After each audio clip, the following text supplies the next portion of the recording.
Hello friends, today we discuss bonds and bond duration. So what is a bond?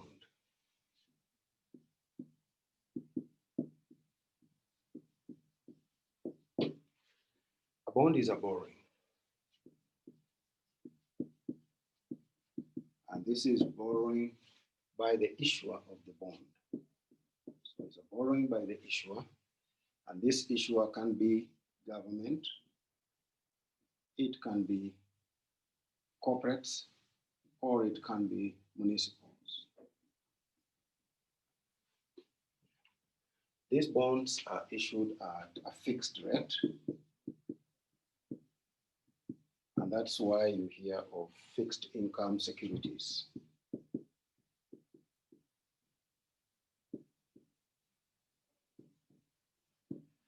Fixed income securities.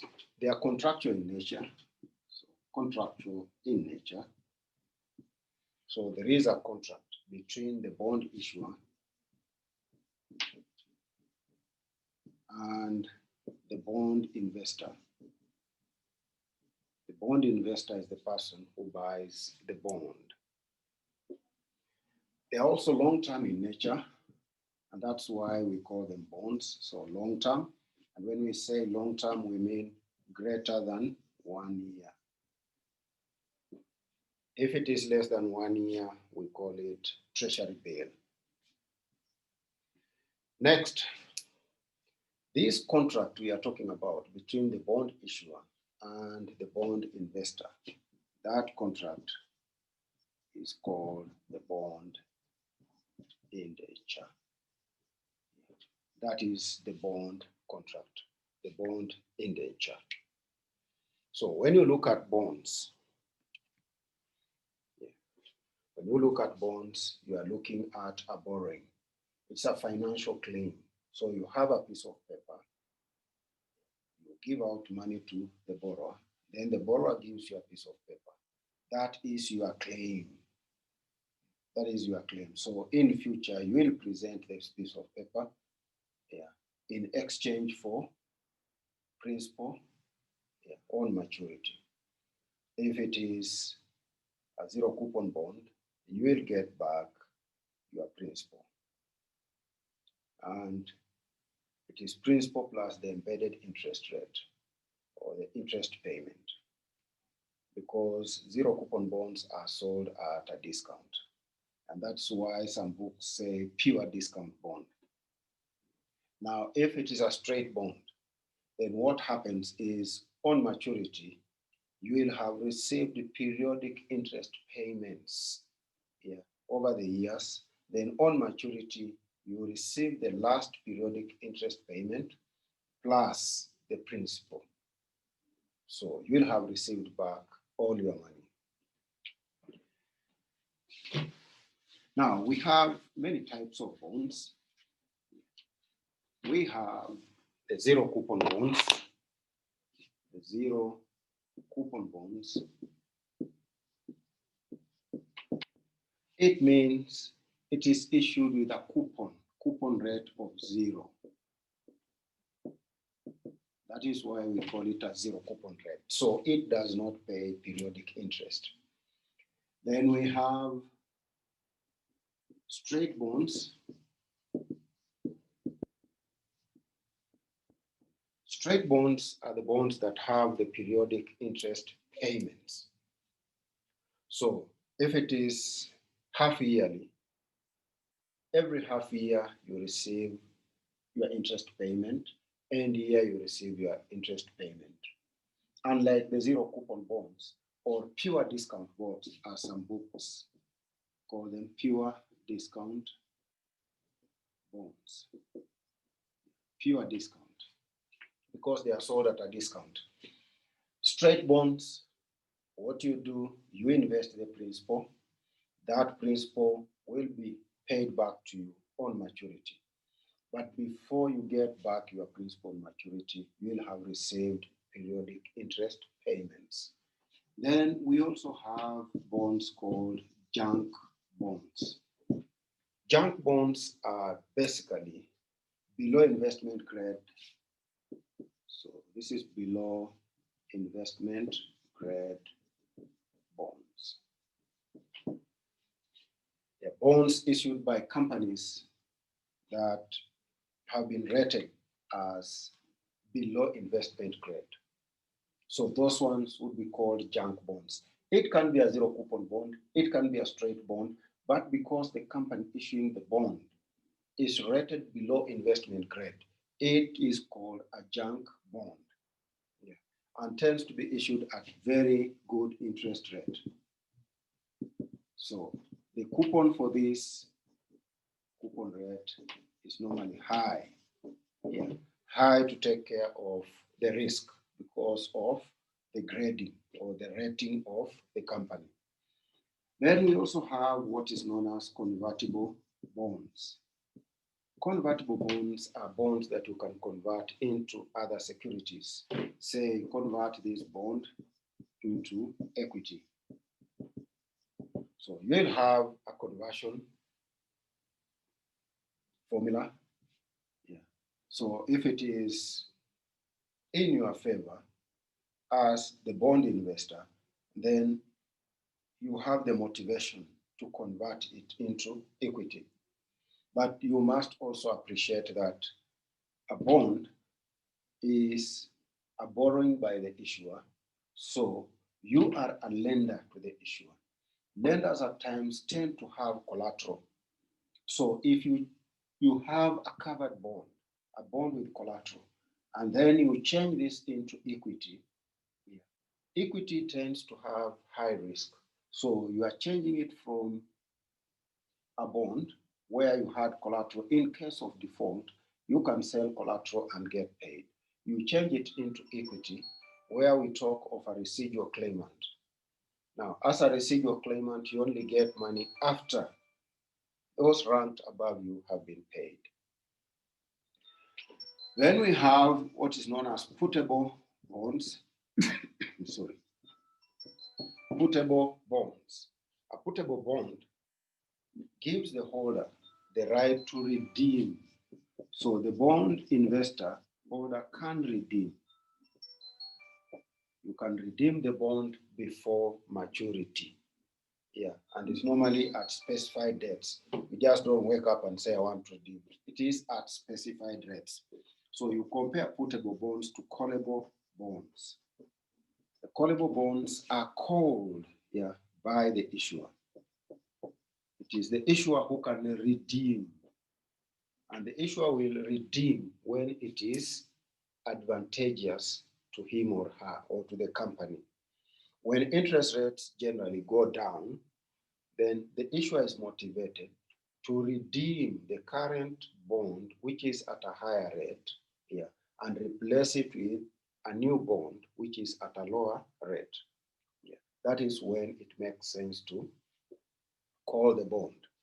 Then you also have what is known as floating rate bonds. These are just variants. These are variants of these types of bonds. So floating rate bond. So you issue a bond, but it can float on the treasury bills rate. That makes it a little bit attractive. In Kenya, we had that in the 1990s when our interest rates were extremely high, as high as 45% per annum. So you had to issue a bond and let it float on the treasury bills rate. So it can be the 3 months treasury bills rate. And that makes it attractive for people to buy the bond. So these are the types of bonds. So the zero coupon bond or pure discount bond, the straight bonds, or level bonds. Some people call them level bonds. Or we have junk bonds, convertible bonds, puttable bonds, callable bonds, and floating rate bonds. Now, what are the features of bonds? Bonds have certain features.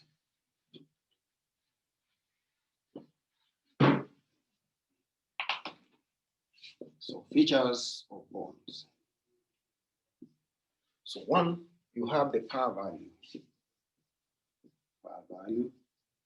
If you are in the UK or example, you follow UK convention, you will find it is £100.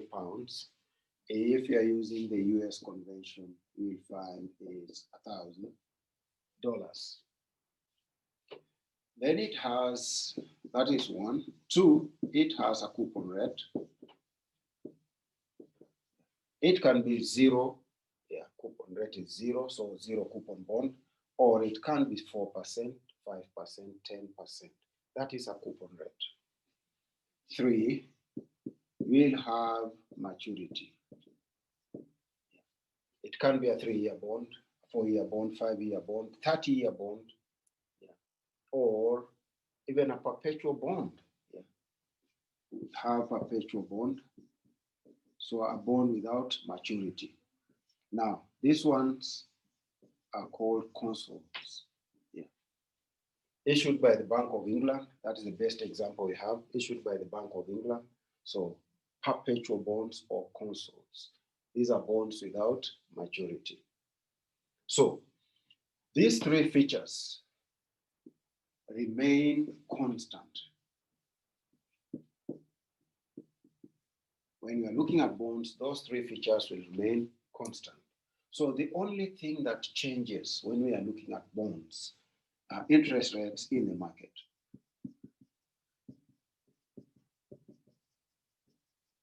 It is interest rates in the market that change, and therefore the value of the bond will depend on the changes in interest rates in the market. If interest rates go up, the bond price will go down. If interest rates go down, the bond prices will go up. So you will find that inverse relationship as we discuss bonds. And we'll have an example at the end of this so that you're able to see what happens when interest rates change. So as I've said, this is the only item, number 4, that changes. This is in the contract. It will tell you the par value is 1,000, and therefore, if it's a zero coupon bond, it is that face value or par value that you will receive on maturity. The coupon rate is also fixed. You are told it is a 5% bond, and therefore that means you get 5% of the face value as interest, either annually or semi-annually. If it is semi-annually, then that means that 5% per annum, you divide it by 2.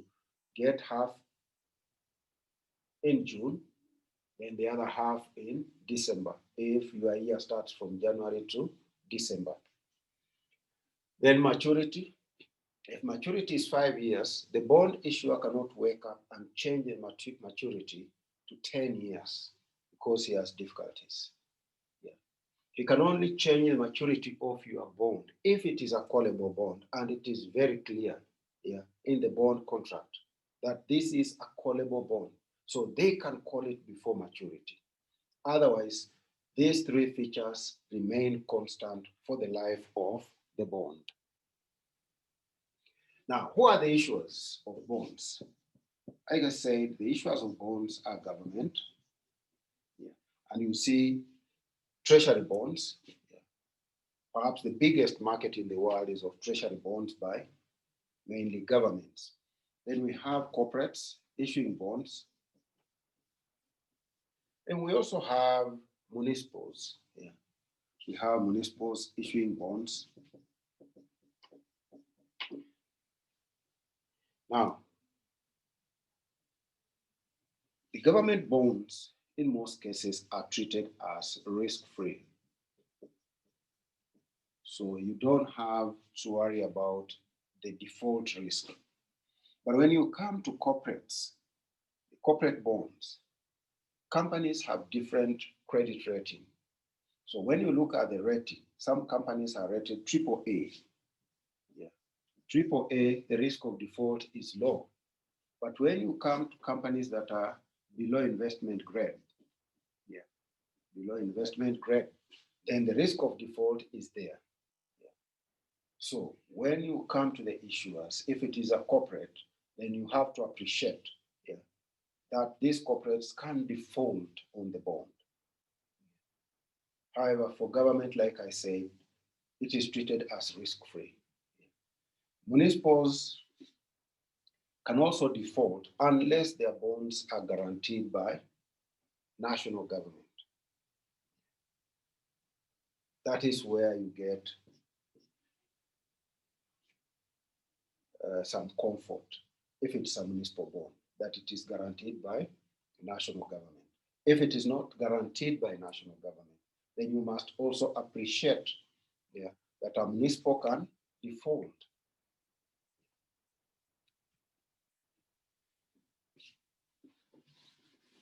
Now, when you look at bonds, I've said if it's a zero coupon bond, you receive the face value on maturity. Yeah. So zero coupon bond, zero coupon.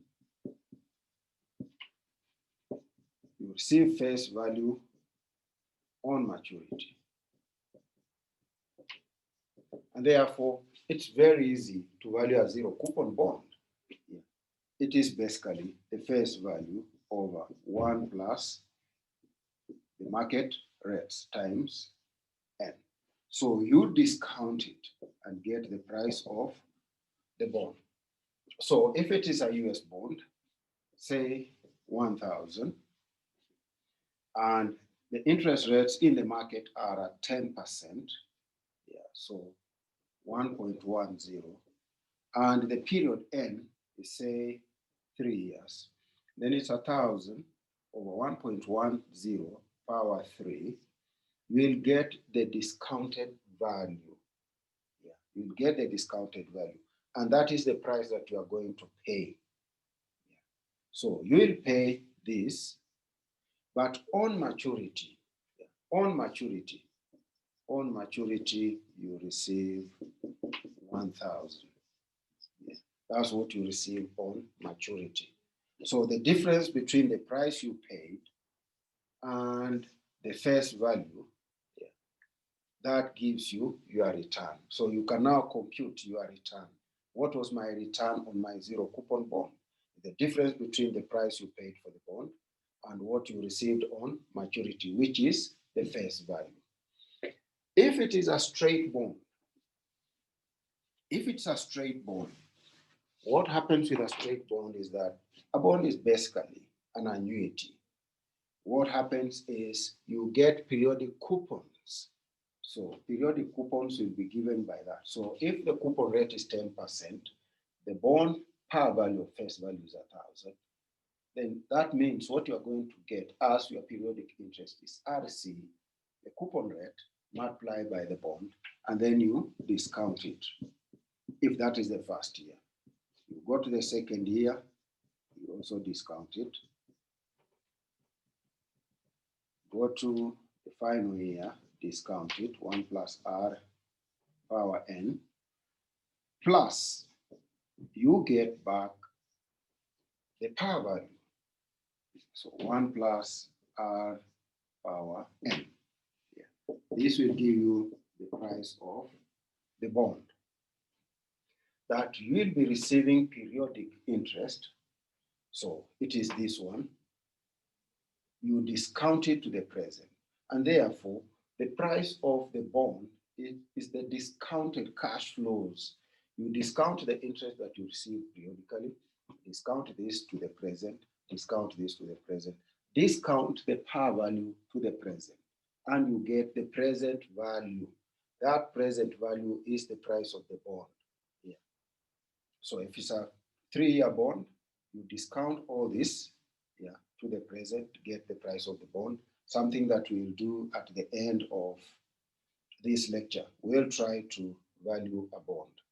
Now, you can see RCB, RCB, RCB, which means if we are discounting this, then that means we are summing. So is the summation of the periodic interest payments.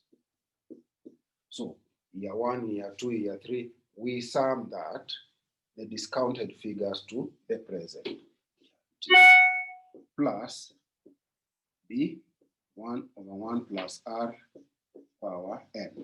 N and T are same. If this is 3 years, we are discounting all this. This is the bits we are discounting. Yeah, this is that one. Then this one remains the way it is. Yeah. So summation, we sum the discounted amounts and get the price. And therefore, because you are receiving constant amounts, RCB1, RCB for year 2, you discount back, RCB for year 3, you discount back. This looks like an annuity. And if it's an annuity, then we can say RCB 1 over R. Yeah. So you have the RCB. RCB is the coupon payments, what you receive periodically. Then 1 over R. Then into brackets, we say 1 minus, because we are now valuing an annuity.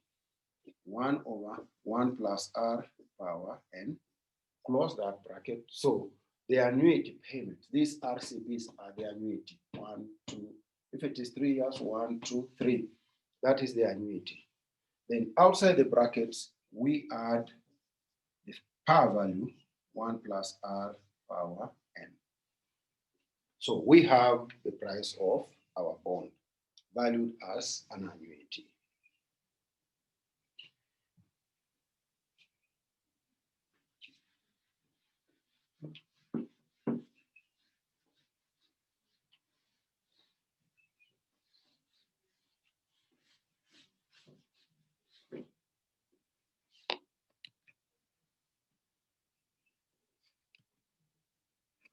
Now, when you invest in bonds, you face a number of risks. You are an investor, and as an investor, you face risks of investing in bonds. Yeah. Some of the risks that you face are default risks. What do we mean by default risk? If you invested in a corporate bond, that corporation can fail. It can collapse. It can go under receivership, or it can get into liquidity problems and be unable to pay you your money back. So you face a default risk, something that you should appreciate as you invest in these bonds. So that is the first risk.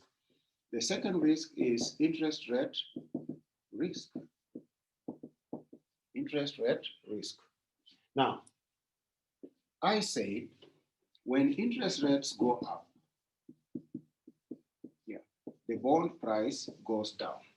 Yeah.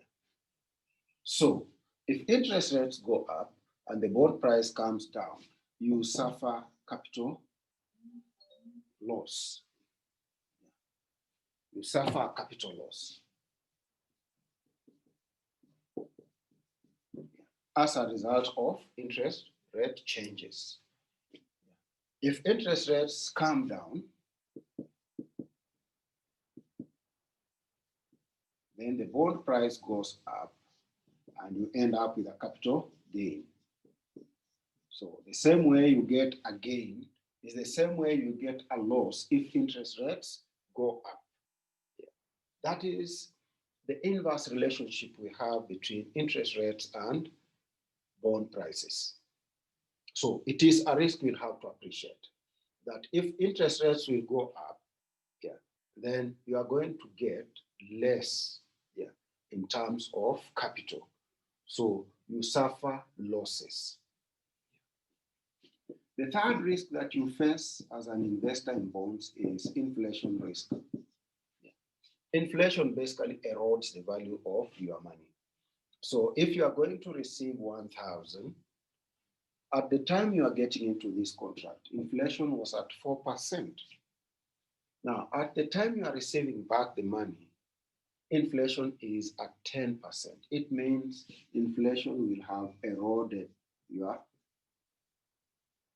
capital. So your purchasing power will go down because inflation has eroded that.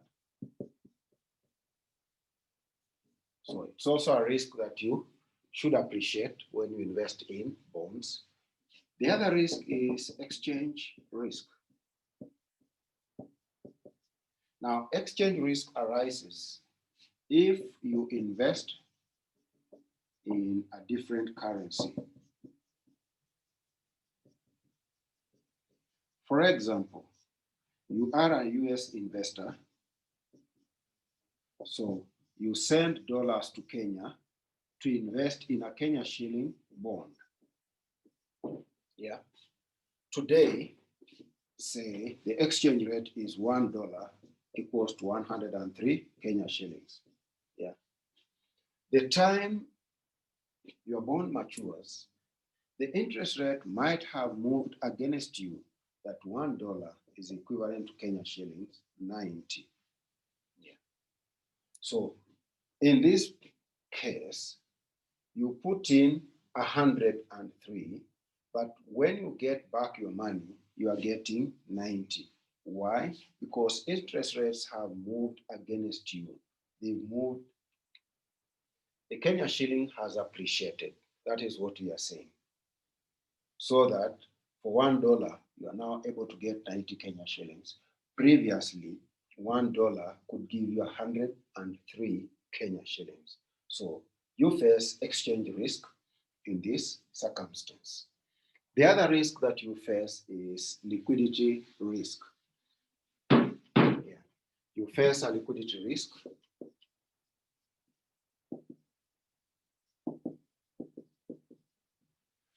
When are you being paid your money back? Yeah. When are you being paid? You will get this money on maturity. That is one. So you get money on maturity. Two, you might want to sell. Yeah. You may want to sell your bond, yeah, to get cash. Yeah. So you are trying to solve your liquidity issues. But when you go to the market is thin. So when the market is thin and you are unable to sell your bond, you face a liquidity risk. I want my 1 million back. But when I go to the market to sell my bond, yeah, there is no market. There are no buyers for that bond on that particular day. I go the following day, perhaps the whole of this week, there are no buyers for my bond. So I've gotten into a liquidity risk. I'm unable to get the cash when I require that cash because the market is thin. So that is a liquidity risk. Then we also have maturity risk. Generally, maturity risk means maturity risk. For maturity risk, you know when your bond is going to mature, 5 years, 10 years. Therefore, you are looking at long-term bonds. And long-term bonds carry with them uncertainty. Yeah. There is uncertainty into the future. Yeah. So if you look at the future, you cannot tell the future with certainty. Yeah. And that is how maturity risk comes in. You can't tell with certainty how the future will be like. Yeah. So you end up facing a maturity risk. And therefore, these long-term bonds should generally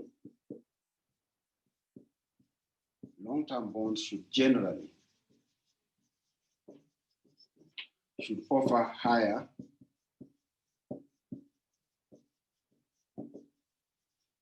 returns.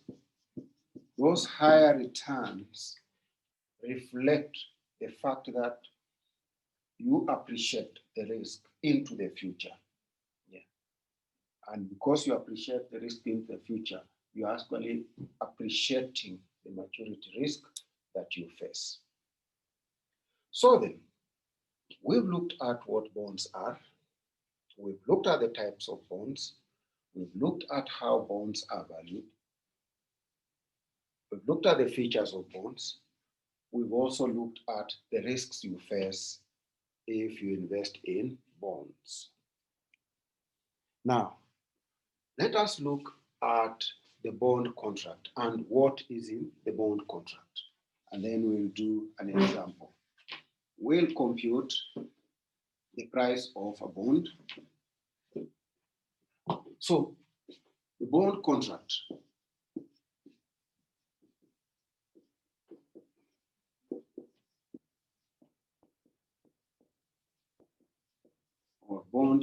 indenture. A bond contract is a written agreement. And it's a written agreement between the bond issuer and the bond investor. So a contract between the issuer and the investor, or some books call them bond holder. Yeah. The investor or bond holder. And the bond holder is represented by a trust company. They are trustees because all the issuers cannot come to the, all the investors, sorry, cannot come to the issuer to discuss issues. They could be 100,000. You cannot have 100,000 people coming to discuss issues about the bond with the issuer. So you are represented by a trust company, and in this trust company you have trustees. The work of these trustees is to take care of the interests of the bond investors. Even though the trustees are appointed by the issuer, their work is to take care of interests of the bond investors. So, what do? They make sure the bond indenture is obeyed. That is the first work of the trustees.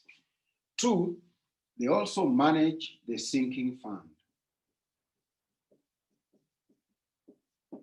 Sinking fund is where the bond issuer puts money so that when the periodic payments are due, the funds are there available to pay the bond investor.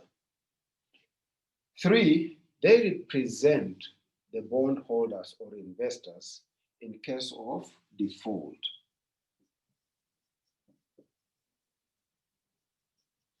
So the trustees represent investors in case of default. So this is the work of the trustees, who are appointed by the bond issuer, but their loyalty is to the bond investor. Now, what are the typical issues in a bond contract? Typical issues in a bond contract.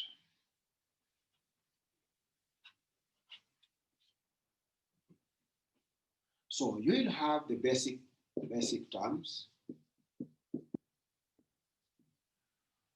Remember what I said, the par value. You'll be told what the par value is. You'll be told what the coupon rate is. You'll be told maturity. If it's a callable bond, you'll be told all that. So those are the basic terms. Then 2, if there is a property being used as collateral, if there is collateral or security to secure the bond, to make it marketable, then they must give the description of the property.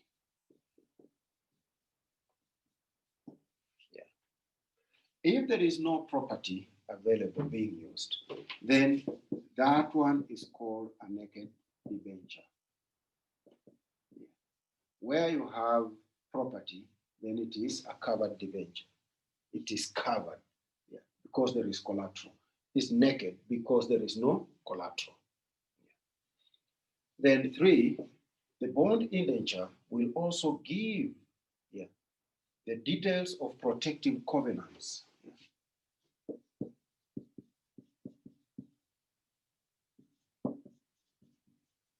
The protective agreements. It will give details of the protective covenants. It will give you the details of the sinking fund arrangement. I've said the sinking fund is where you put money for purposes of paying periodic interest, or if it is a callable bond, that is where you will get money to pay the bond holders when you call. That is when these bonds are paid before maturity. You call, but there must be a clear call provision. Okay, so we've discussed this. Next, we'll look at protective covenants. Now, what are these protective covenants? And these are positive. Yeah, we have positive covenants, and we have the negative ones. Yeah. Protective covenants. So positive covenants. If we talk of positive covenants, what we mean, we specify an action, yeah, which the company agrees to take, yeah, or must abide by. So in protective covenants, we have positive covenants and we have negative covenants. So the positive ones, company agrees to abide by certain provisions. So the company must abide by certain provisions. For example, you might tell the company to maintain a certain minimum working capital. So the company will accede to this. They'll accept this. Yeah, they'll be okay with this. We'll maintain a certain minimum working capital. So at quarterly levels, and that will be part of the positive covenants. At quarterly levels, we'll want to see if the company is maintaining this minimum working capital. And therefore, the next one is to furnish periodic financial statements. So if we agree the company will provide quarterly financial statements, then it is from these quarterly financial statements we'll be able to check if the company is maintaining the minimum working capital. Why do we put positive covenants? We are putting positive covenants as a protective measure. If the working capital starts deteriorating, then we know the company is getting into problems. Now, because you have trustees, the trustees should pick up the discussion with the bond issuer, because the trustee is supposed to take care of the interests of the bond holder or the bond issuer. So those are positive covenants. Then we have negative covenants. Now, the negative covenants impose limitations. Negative covenants impose limitations. You want to limit the actions the company can take so that the company does not jeopardize the payment of periodic interest or the payment of the par value when it is due. Some of these negative covenants are like a limitation on dividends payable. On dividend payable. And the question will be, why should we put a limit on dividends payable? So we start off and ask ourselves, what are dividends? Dividends are paid to the equity holders. So this is a return to the equity holders. So what does it mean? It means payment of cash out to the owners of the company. Then what happens to the bondholders? If you pay out cash to the equity holders or the owners, you might pay out cash, yeah, and leave nothing for the bond holders. And therefore, you must put a limit on the dividend payable so that you are looking at the interests of the bond holders. Don't allow them to strip the company to the detriment of the bond holders. Two, we look at the assets and we say, If it is a covered bond, you cannot pledge those assets. So we put a limit on pledging assets to other lenders. You cannot, because in case of default, it will mean we have to share with other lenders. It is something we want to avoid, yeah. Sharing with other lenders. It might not be enough if we start sharing with other people.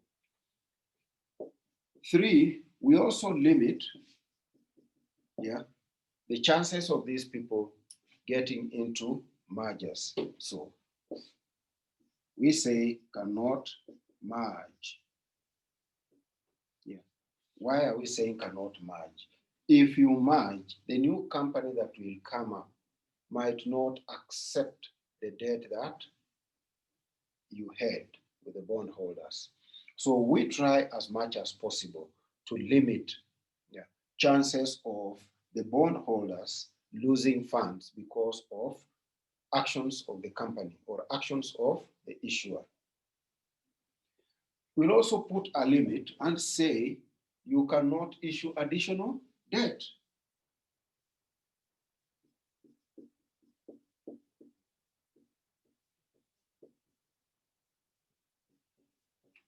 Yeah, we'll say you cannot issue additional debt.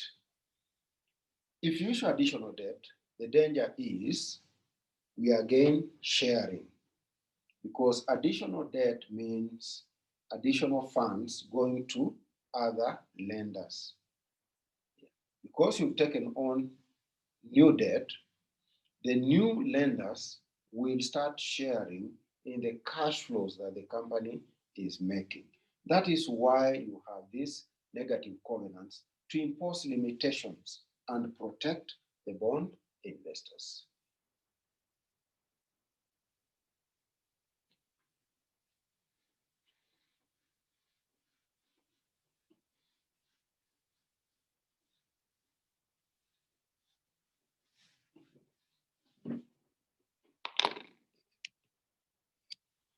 Finally, we want to look at something called bond duration.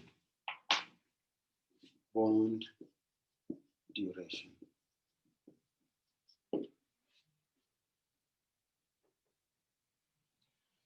Duration is basically the effective maturity of a bond.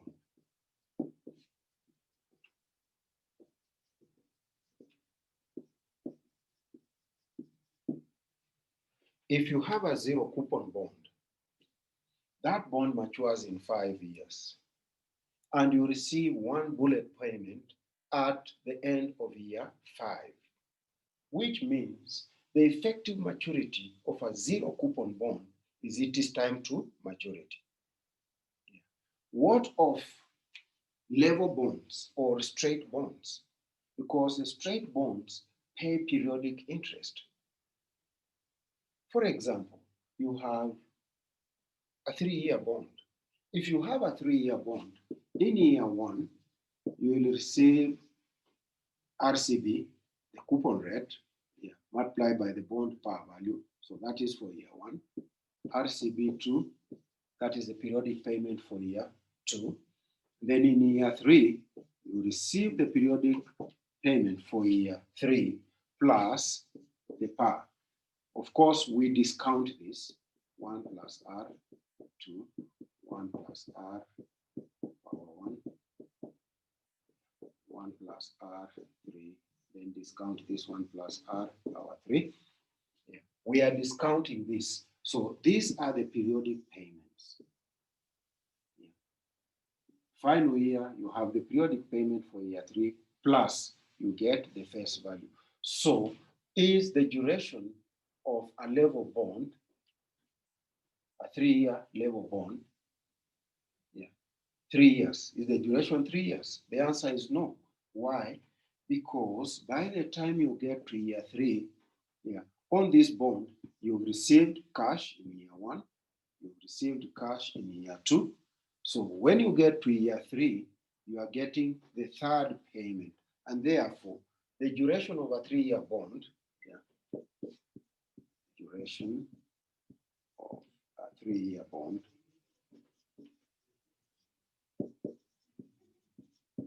is less than 3 years. That is a fact. The duration of a 3-year bond is less than 3 years.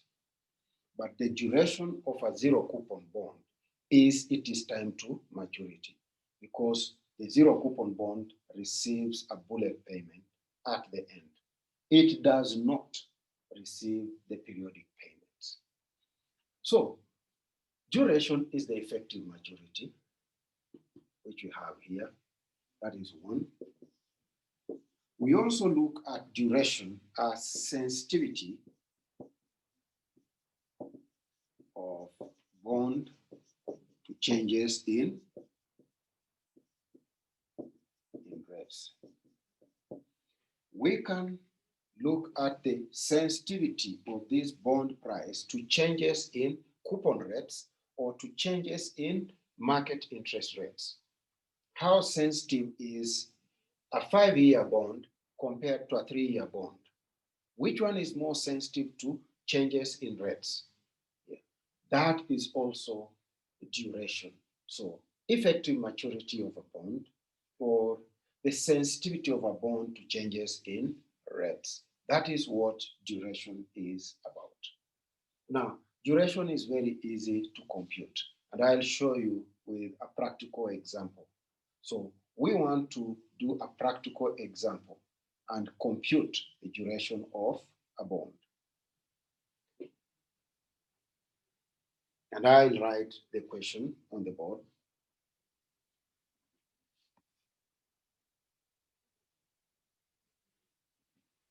Okay.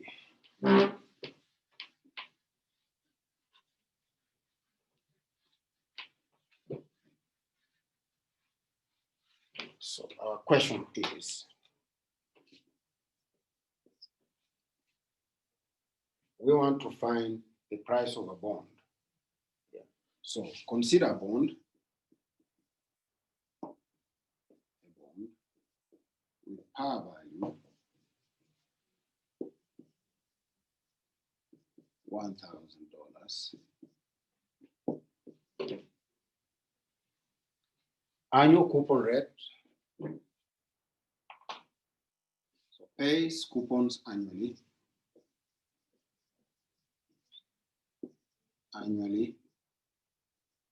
at 10% per annum. Yeah. The bond matures in 3 years.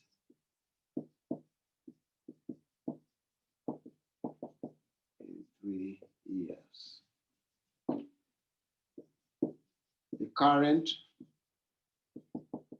interest rates in the market.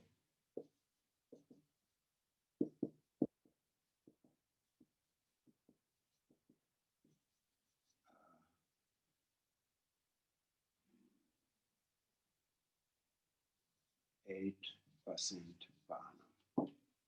So what is the price of the bond?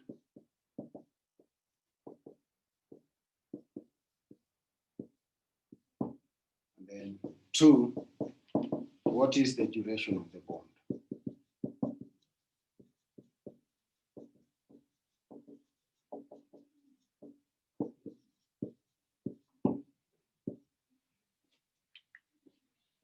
Consider bond with par value $1,000, pays coupons annually at 10% per annum.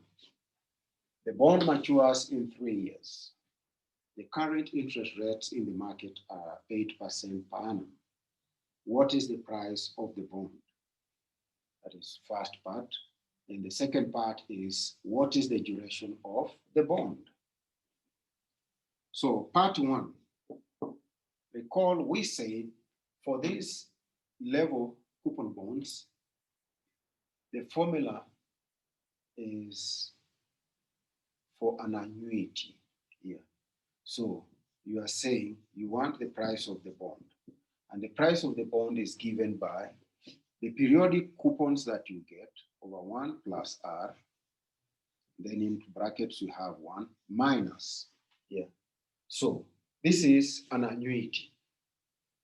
RCB are the periodic ones, year 1, year 2, year 3, which we always discount to the present.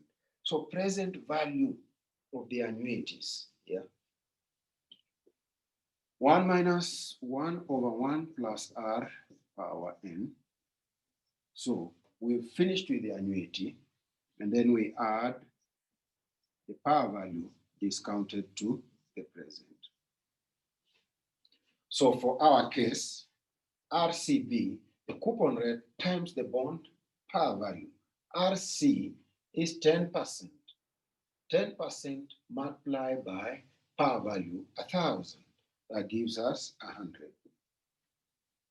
1 over R. So 1 over, what is R? R is the market interest rate. RC is the coupon rate.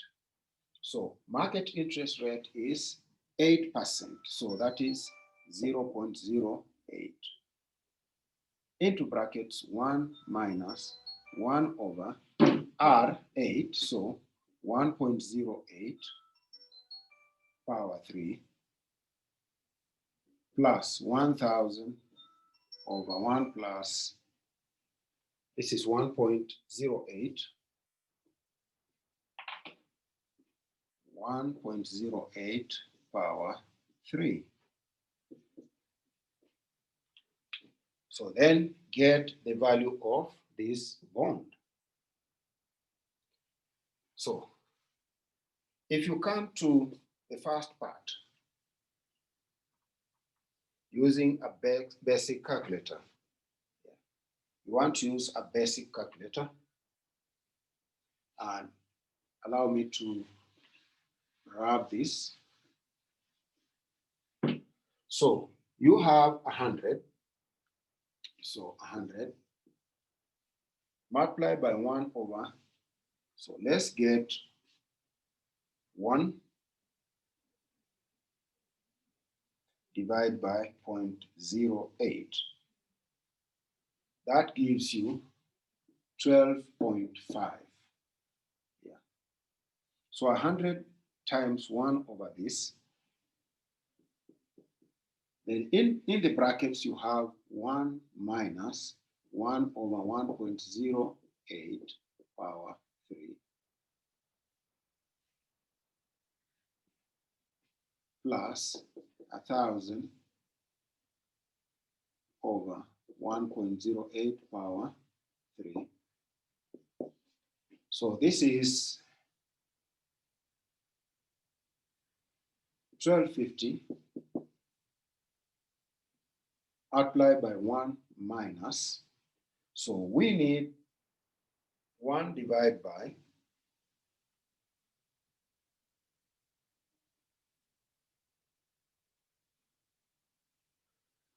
this is 1.08. This is 0.7938 to 4 decimal places. Plus 1,000 divided by, so 1,000 divided by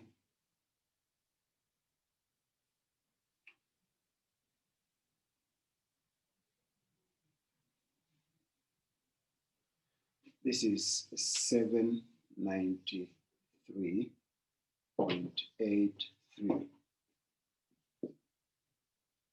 So you come here and say 1 minus, so 1 minus 0.7938. That leaves you with 1250 multiplied by 0.2062 plus 793.83. So this is 257.75 plus 793.83.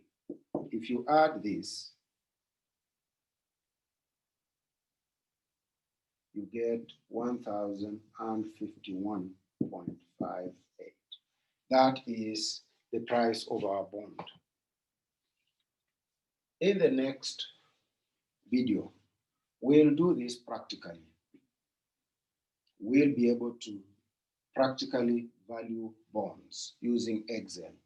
So video 1 is the theory, and then the second video we'll do it practically.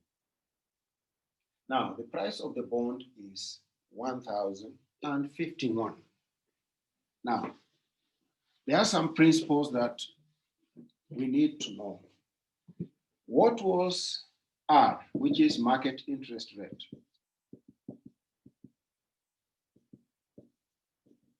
It was 8% per annum. What was RC, which is the coupon rate? Coupon rate was 10% per annum. So the first thing we do is we say if the coupon rate is greater than the market rate, coupon rate greater than the market rate, means the bond sells at a premium. The bond sells at a premium. Now, if the coupon rate equals to the market interest rate, then the bond will sell at par. And where the coupon rate is less than R, that means when the interest rates are high in the market, higher than the coupon rate, then the bond sells at a discount. So these are principles you need to understand. We had 8% as our interest rate, and you can see the bond is selling at a premium because interest rates are lower. When the interest rates are lower, the bond sells above par. Therefore, if it's above par, it is selling at a premium. But if the coupon rate and the interest rates in the market are the same, then the bond will sell at par, meaning for this, the answer would be 1,000. The bond sells at par. But if the coupon rate is less than the market interest rates, then the bond should sell at a discount. It will sell at below 1,000. That is what we mean by selling at a discount.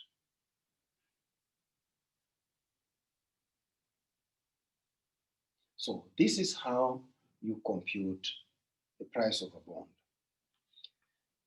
Question 2 was to compute the duration of the bond. And I'll do duration in a very simple way.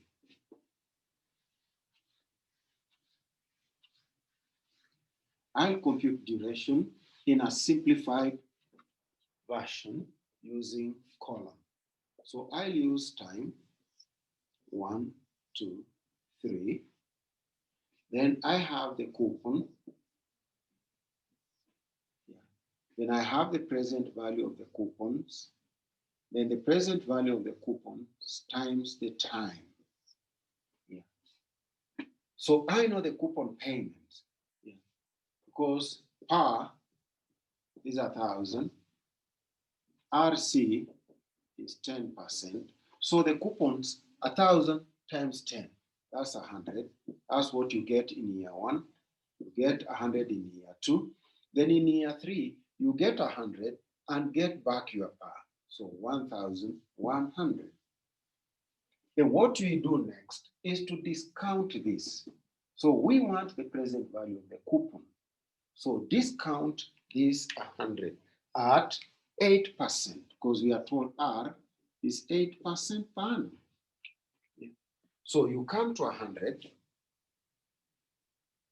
and say 100 divided by 1.08. And your answer is 92.59.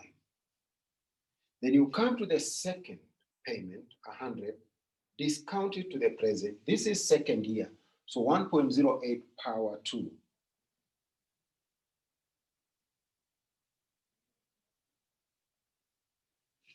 This is 85.73. And then the last one is 1,100, discount to the present. So divide by 1.08 power 3.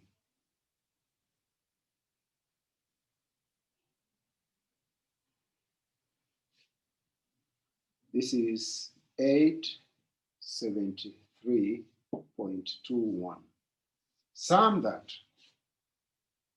If you sum that, you get 92.59 plus 85.73 plus 873.21, giving us 1051.53.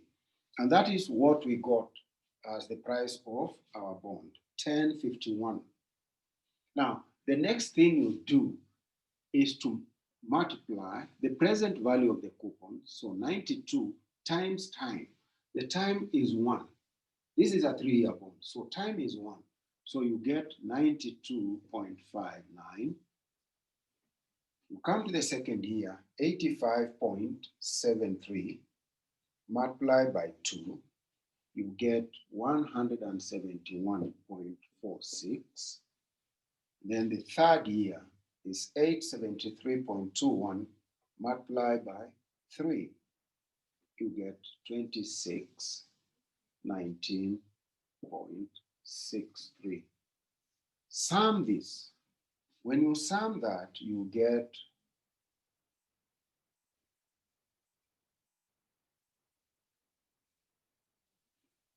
2,883.68. So how do we get the duration of this bond? We say it is the summation of PVC times T over summation of the present value of the coupon. So 2,883.68 over 1051.53 divided by 1051.53. And our answer is 2.7424 years. So the duration of our 3-year bond, coupon rate 10% paid annually, market interest rates 8%. The duration of this bond is 2 years, 7.4. So 2.74 years is the duration of this 3-year bond. So we've proved that the duration of a straight bond or a level coupon bond is less than its maturity. It is a 3-year bond, but when we compute duration, we get 2.74 years. So that is the duration of our bond. So, ladies and gentlemen, that will mark the end of our class today. The next time we meet, we'll do all this on Excel so that you are able to see how this theoretical knowledge is applied practically. We want to apply it on Excel. We'll also be able to get the graph of the relationship between the bond price and the market interest rates. You'll be able to see that inverse relationship. So thank you, ladies and gentlemen. See you next week. Thank you.